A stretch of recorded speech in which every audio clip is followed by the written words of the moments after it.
mountain to the ocean, from the windward to the leeward side.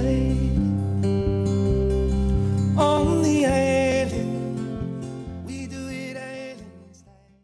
Aloha, Big Island, and welcome. Welcome back to Rise Above Hawaii, which is a 30-minute talk story on health, but we talk about almost everything and anything. Last week we had, actually a couple weeks ago, we had Dan Damizio from Puna, we had Auntie Sandy, that was awesome.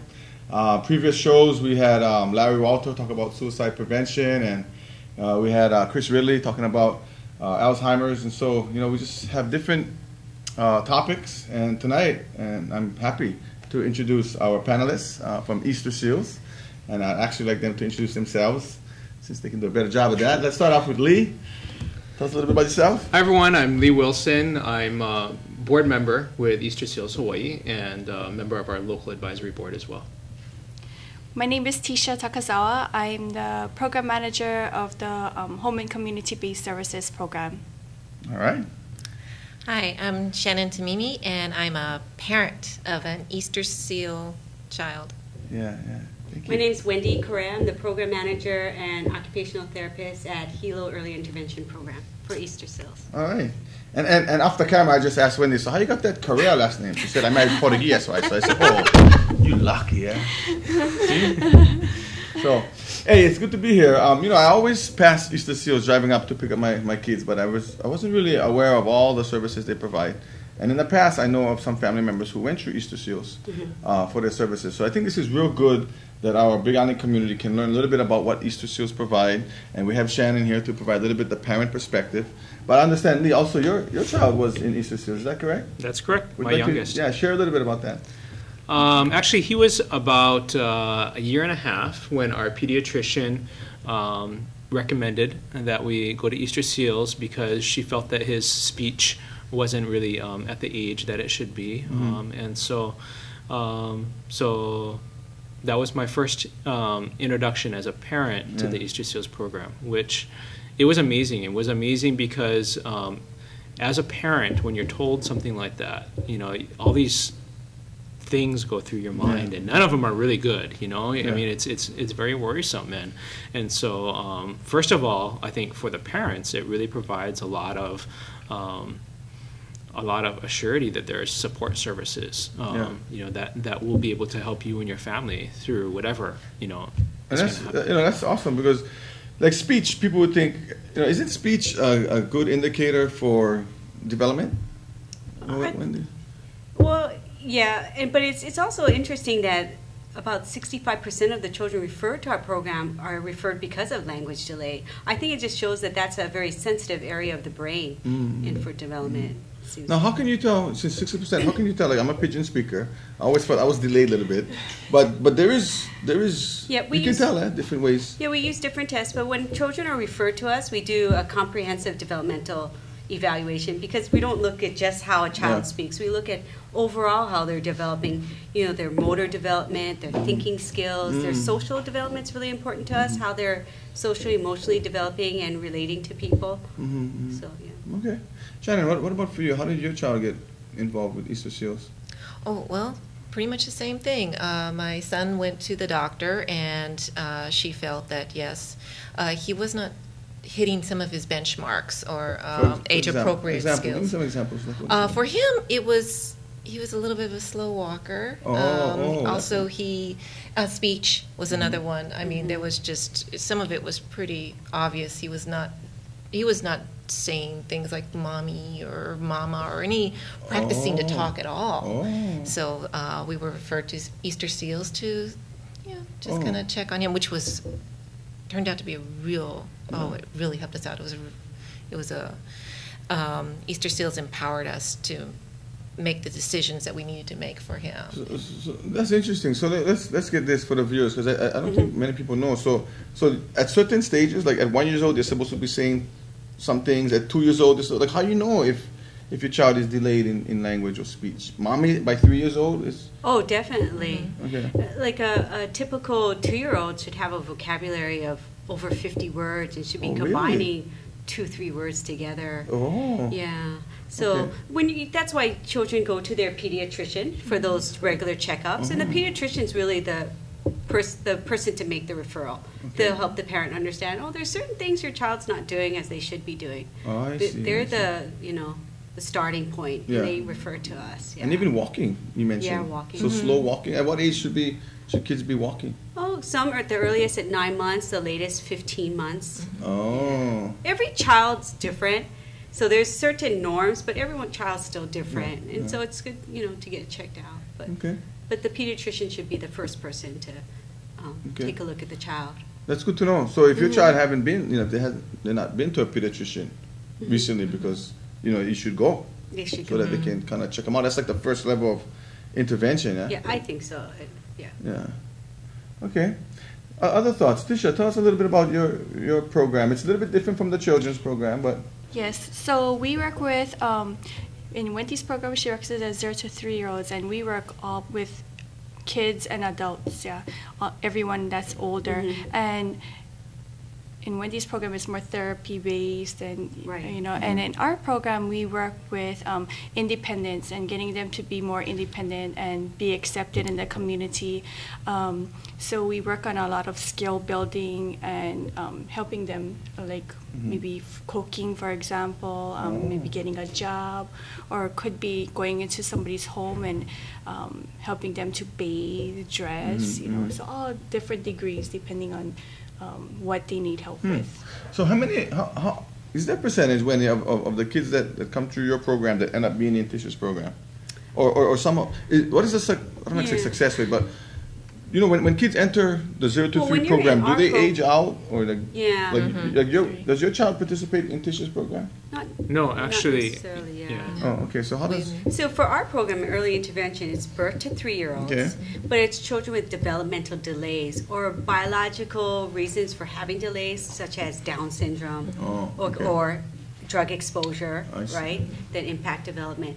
For Tisha's program, it's young people and young adults with developmental disabilities. They actually have to be diagnosed with a developmental disability. Whereas, like for example, my daughter, when she was about 2, I think she went to Wendy's program, and this is after I was even employed with Easter Seals, so I knew about Wendy's program and how it could help my daughter, but she was slow in crawling and walking, and she had torticollis, so a little tilt to her head, and I didn't know how just that could affect like so much things on her body. So we got physical therapy. And the Corinne came out. I forget what it was. Weekly. So you guys go to at the people's beginning. homes? Oh yeah. Oh wow! Oh, they came to your house. Yes. Oh, So wow. they came to my house and they taught us a lot of exercises, which really helped and could see a big difference. Yeah. So she never needed services again. So there's a lot of people that I know that went to Wendy's early intervention program and never needed like our Adult services services. again. Oh. Very good. That's awesome, man. I think for both of our programs, we believe in working in where the children, where the young adults, what's their community, where do they reside? And I think working with families, like Shannon said, empowering families, that's the whole thing. The parents really are the first teachers of their children. And so our job is to be their coach and help them. But not come take over. Not say, we're the experts, let us do it. No, not really. We're just coaches to help you, because you folks are the first teachers and the permanent people in your children's lives. Oh no, I wouldn't mind you taking over. We can discuss that later. For a fee. No, but I remember even off the camera, Lee, you mentioned a little bit about how your son, because initially we was talking a little bit about the stigma, it could be stigmatizing, and we don't set our kids up to be stereotyped and all, but the attention could work in a different way too. You was mentioning how your son kind of felt special with the home visit. Yeah, he did. I have 2 boys, and so my oldest, actually, he was a little jealous because, he had this nice young woman come and visit his younger brother all the time and bring a bag of toys with her when she came, and he got a lot of personal attention, and so there was a little bit of jealousy for a while. And there's nothing wrong with that. No. Yeah. How about for you? How did it work? Did helpers come out to your house? Or? Yes, but we also went into a play group at Easter Seals, and that one actually, for me personally, was a bigger help. Even though Zachy just had a great time over there, it was a safe, secure environment with age-appropriate toys, and he was able to try out different ways and play with other kids his age. But for me, I got to meet other parents, and I got the peer, the talk story. Oh yes, that was really huge for me to be able to talk to other parents that were in the same situation I was, had the same fears, had the same worries, had the same obstacles they were going through. Well, when initially you felt, what was this? Is there a psychological, like initially when you find it, hey, the pediatrician said, the child not developing as it's is scary. Like, like my fault, what happened? Oh, that was a little scary, yeah. So you have lots of questions. Oh, the questions start just popping in your mind. And Wendy guys over at Easter Seals were really great because they helped me to navigate through all that information. I mean, it was really something else. And they were very good about finding the information, helping me to point me where it was, or actually just pulling it out, going, this is what's going on here, and decisions that had to be made. Which doctors are we going to see? Where are we going to go now? What kind of, what kind of questions should I even be asking right now? And to wade through that information, they helped me out with that, to make me feel comfortable about the decisions I were making.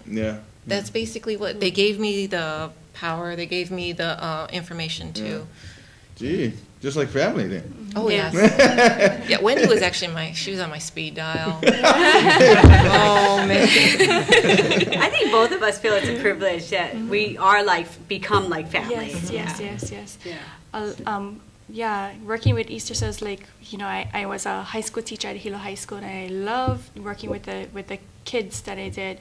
But it's different at Easter Seals. You work with the whole family, and it's just like you are one huge family working together. Yeah, and with with the family and with my coworkers, and it's great. Yeah, that's good to know. Are there other locations besides the one coming up Wainui? Yeah. So we're located, our program, the adult program is located out at Shipman, the same Shipman business industrial park. area, Okay, so you kind of go in, give us a direction. So Shipman Industrial, if you're going to Puna, you turn right. Yeah, turn right after the 6-mile marker, go up 2 streets and turn left on Melekahiva Street, and we're in the first building on your right. Yeah. Same building as Pepsi. Nice building. I went to visit, and it's beautiful. Actually, a lot of parking. Thank you. Friendly staff. So, and then you get kind of renovations there. That one up Wainui. We just renovated right across Hilo Union. and built an annex building because we're hoping to expand our services that we do in East Hawaii for children, and also partner with other organizations. There's a lot of great organizations out there that we want to partner with. How did you end up expanding? Is there a home office like Oahu or? Yep, our main office is statewide. We're a statewide organization. Our main office is on Oahu. We have programs on all islands. Yeah. Early intervention programs on Kauai, Oahu, and here. Home and community-based services programs on all islands. Yes, on all islands. We have, except Ni'ihau and Kaho'ola. It's tough. Yeah. But even on the Big Island is big. So what about Kona folks? Waimea, they got to come in, or how you guys work that situation? For the early intervention program, those are other programs. Like on the Kona side, it's actually a state-run program, and in the North Hawaii and South side, it's another contracted program with the state of Hawaii. Okay, so it's not like their needs not getting met. No. Their needs getting met. Yeah. So, okay, that's good to know. And even for the adult program, they have different providers over there too. Yeah. Now, how does the funding work? Who like talk about that? I mean, how there was a lot of big cost out of your pocket. No. How does that work? No, there was no cost out of our Did pockets. that surprise you? Yes, actually it did.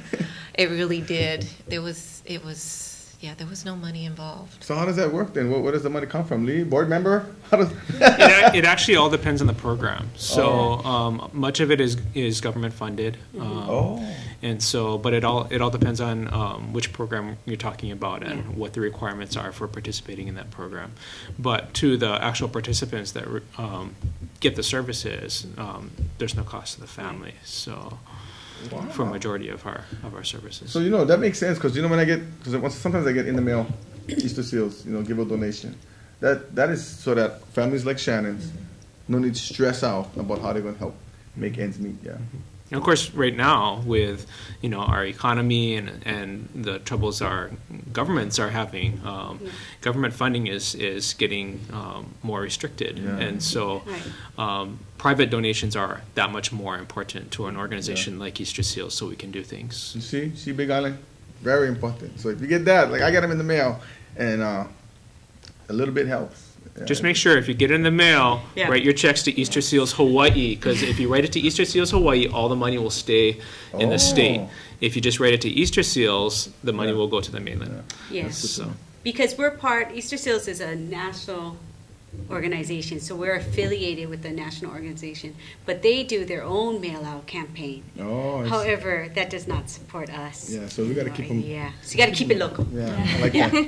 You was going to mention a little bit about your program. What is the costless? Is there a costly No, program? There's no cost as long as they get authorized for services through the Department of Health. They get services for free. All services are for free. And if they don't get authorized for services, they have an option to pay for their services if they want. But most people, do qualify for services. It depends on being diagnosed with a disability, and they also do, I think, a psychological eval, and I'm not sure exactly what they do, but they go through the assessment part with the case manager from the Department of Health, and then they come to us. Oh, okay. So they're already qualified. Yeah. Wow, that's unbelievable. We talked earlier about the disability and the delay. So one is the delay, and a lot of the kids, is it safe to say maybe 50% that don't need adult services as they get older? That go through your program? More even? Yeah, I would have a hard time. 40 to 60, some range like that maybe? Yeah.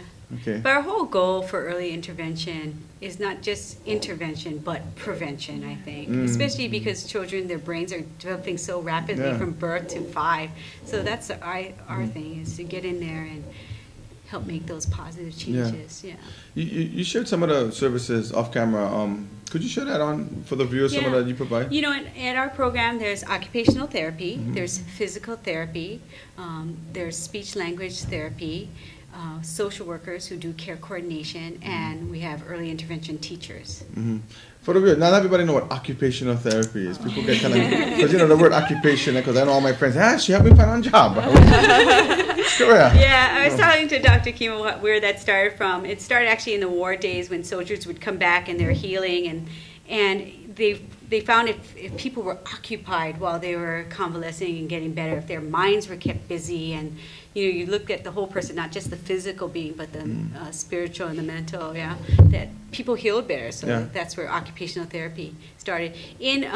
Traditionally in early intervention, we're the ones that work with the fine motor skills, eye-hand coordination, the self-care skills. But most of us work on the whole child. So that's where occupational therapy. And some other terms too that fascinates me. So the fine motor skills is you can pick up something like that. Stacking blocks. And then the gross motor, which is an interesting gross. You figure gross. But the big muscles. It's like walking, catching one ball, walking. Walking, crawling. You see all these professionals, they come up with crazy terms, like fine motor, gross motor, occupational therapy, nothing to do with getting a job. But actually it is about getting a job, in the long run. Okay, so other services, how about in your place? In our services, we have the one-on-one services where we go out into the community, wherever it may be, in the community, in the home, and we that's called our support services program. And then we have our adult day health program, which you have to be an adult, but they come and they meet in a group setting. So they come to program, and they go out in the community and do things. They volunteer, they learn skills, they cook, they do all kinds of stuff there to help. And the goal in both programs is to become independent, or to be as independent as possible. Okay. Okay. So that they don't need you folks. Ultimately, to work ourselves. Isn't that the goal of parents? Oh yes. Right, get our kids to the point where they don't need us. They can come visit, but. So, Shannon, what are some of your as you think about the program, and Zachary, how old is that his name? Zachariah. Oh, Zachariah. Oh. Yeah, he turns 4 here real soon. Okay, Yes. okay. So do you foresee him using the program Oh, as he gets older too? he aged out at 3 years old, and Okay. from there the transition from 3 years old into the DOE system. Oh, So, and so- that takes some help and some processing and Okay. I want to call it navigation again. Oh, that was Yeah. something else. But yes, Easter Seals was right there through the meetings, through the testing to get him into the DOE So system. is it safe to say that Easter Seals provides that warm handoff to the Department of Education? Oh, yes. Is Yes. that safe to say? Yes. I hope so. I think for both of our programs, what we're trying to help families find are what community programs are available for them the next step, and the supports within their communities too Okay. to help out. Yeah. So is that like a good? Do you say goodbye? Because you're not, when they leave you and they go to the DOE, then the DOE takes over in a Yeah, sense that's under correct. special education if they qualify. Yeah. Okay. And do you track or you just say good luck or how that work? Both. I love seeing them. You run into them in the grocery store. Hey, how you doing? Yeah. Okay. Keep in touch. Yeah, Yeah, yeah. I think Good. we But always what- want to see how they're doing. What would, yeah, it's unbelievable. It just occurred to me. What would happen if they never have that transition? Because some families they're not sure, they don't check. Maybe they're not up to par with the pediatrician. A 4-year-old program or kindergarten, the teacher's like, whoa. You have cases like that or situations like that where they never utilized Easter Seals Sometimes. because it's kind of giving them Easter Seals kind of give them a head start, huh? Just like Yeah. Yeah. Yeah, early intervention. yeah, that's good. That makes sense. I know a lot of people, well, not a lot of people, but, like I had a friend who was kind of nervous about, having her son go to Easter Seals. Yeah. But the earlier the better. Yeah. The earlier the better. Yeah. When I found out about my daughter and talking to my pediatrician, Yeah. I was just like, okay, let's go, because what I know now. Yeah. So, yeah, I mean, it's something scary, to when you, as a parent, to hear about, they're needing services. Yeah. But it's so comforting Yeah. that they're there. And then, the earlier the better, because if you don't start early, then not as good the prognosis. Yeah. That's what they say with language, huh? They say it's harder to learn a language when you're older. Yeah. But when you're younger, the brain's Oh, still yeah. still ready to go, huh? So, but I'm glad about my pigeon because I want to share with you an example of how pigeon can be helpful. Because there is some stigma around disability. So I was telling my friend, hey, bro, disability, just think about pigeon. You get disability, you get that ability, you get all kind of abilities, okay? That's right. That's right. Yeah. So, and I think maybe that's the fear that you had earlier. But nah, everybody Yeah. get different abilities. Yeah. Yes. So. And I don't say weakness, I just say underutilized abilities. Yeah, that's all. That's And how we I have kind of to- see it. We all look at finding their strengths. Oh, yeah. What are they good Yeah. at? Yeah. Well, we have about 5 more minutes. I want to, Lee, as you hear us talk, what comes to mind? What's if you could sum up Easter Seals in a couple sentences? Well, actually, instead of summarizing, I'll just, a couple of things that come to mind that we haven't talked about is that, we mentioned that Easter Seals Hawaii is a state organization. But what's remarkable is that it's not your typical Honolulu-centric organization. Half the revenue that's generated for Easter Seals is generated by services that we provide on the neighbor islands. More than half of the employees are on the neighbor islands.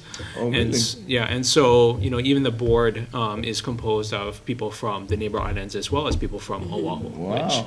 which isn't necessarily common. That's true. And another thing that I point out is that Easter Seals in Hilo employs over 100 people. Wow. 100 people, yeah. So if you consider, especially during these times again, it's a business. I mean, Easter Seals is a business that employs neighbors and friends and family, and it's important not only that our participants are able to get the services they get, but also that Easter Seals is able to provide 100 jobs in our community. Wow. So you're not just when you support Easter Seals, you're not just supporting the agencies, you're supporting local business. That's right. Yeah, and you're keeping them here, keeping it local.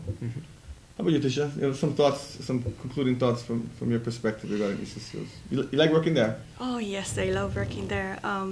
You know, like I said, coming from being a teacher and then stepping into Easter Seals, I really didn't know what I was getting into, but now I can say I'm very proud to work at Easter Seals, and I really like that they're, you know, everything they do is trying to do their best and trying to do it right, you know. Everything is about quality, the quality of services we provide, you know, every day for our families and our participants. Fantastic. So I'm proud to work at Easter Seals. How about you, Shannon? We have a minute. Go ahead. What's your take-home message for the viewers? Easter Seals was a huge help. I don't know how I'd gotten through those first few years without Easter Seals. Yeah. Yes. And Wendy? No crying now, Wendy. No, What is your... my plug is for our gingerbread festival. Because it's a fun family event. And it's the second Sunday, and I wish I could tell you what date is the second Sunday. It's going to be at Sangha Hall, and this is the 10th year we're doing it. So we call it our Family Gingerbread Festival. The family gingerbread. So look in the advertisements. Yeah. Okay. Be on the lookout. Be on the lookout. Be on the lookout. On a Sunday. It's a fun event. From what time to what time? It's usually like 10 to 12. Okay. Yeah. Families can buy a kit of to make a gingerbread house. We provide everything. Oh, wow. Free picture of Icing, Santa. the candy. Yeah, everything. It's a really fun family event. So Fantastic. mark your calendars, please. Well, it's been a great pleasure listening to what Easter Seals provides. Shannon, thank you so much for being here. And, thank you for having and us. your story hopefully inspires some parents out there who are wondering about Easter Seals. And Wendy, your energy is awesome. Thank Thanks, you so Dr. much. Kimo. I hope you stay in Easter Seals forever. Okay. Lee, thank you so much for all your support, being on the board and sharing your story about your son. And Tisha, keep going out in KL. Thank you. And for the rest of you, we love you folks. Remember, Big Island, stay connected. There's a lot of services that can help you folks. You just got to be aware, and you got to go get them. Thank you so much. Aloha. Ahui ho.